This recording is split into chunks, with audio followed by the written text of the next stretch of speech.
Chukwu na-edu anyị ije chimodiro bịanye mma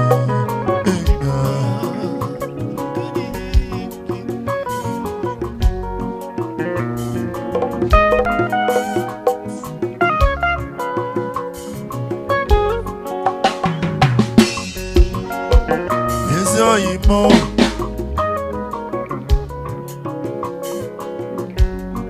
abụ nwanne Chukwu mere ihe ọma n'ụwa eso n'ime ya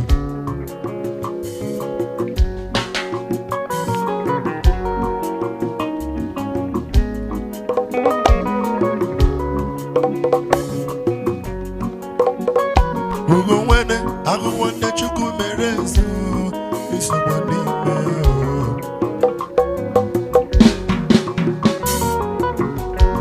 It's not of him that runneth, neither of him that willeth. We are living just by your mercy.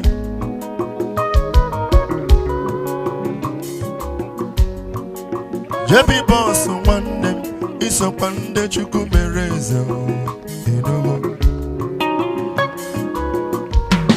Adịghị site ya n'ike, adịghị azụta ya na ya. Ọbụ mmesọba Chukwu.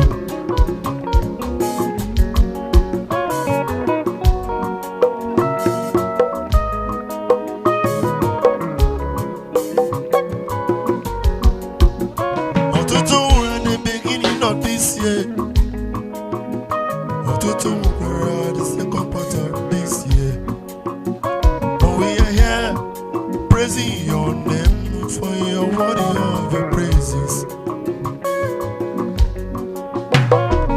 Aga m akọ n'ole weghara ole o Chukwu obiọma. Nkọwa ndị na-eme n'iru ọ bụ onye ga-akọkwa ndị na-eme n'azụ Chukwu.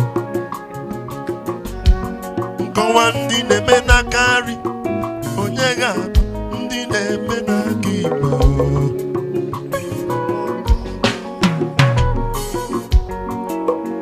Chukwu mee gị mmanụ n'ụwa kedekwa ya ọgụgụ. Ọ bụ ezie na mama nya alala, let me see mama Esther ejogo mmụọ. But in every situation, we praise your holy name. Ọ dịrị obi anyị mma bịale chi anyị dịrị anyị mma.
Business na-aga n'iru, onye kwere ekwe bịanụ ka inye ya ekele.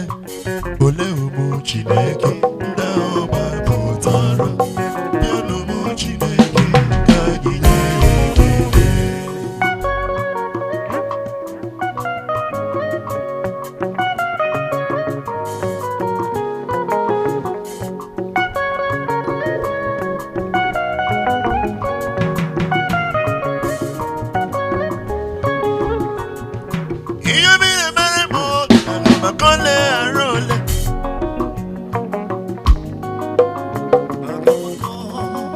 JP boss, ọ sịkwa m kelee Chineke, o nyekwara ya risi ike ma enyekwa ya ndụ ọma. O ji moto eme ọgọ si m kene Chukwu bi n'igwe maka ekene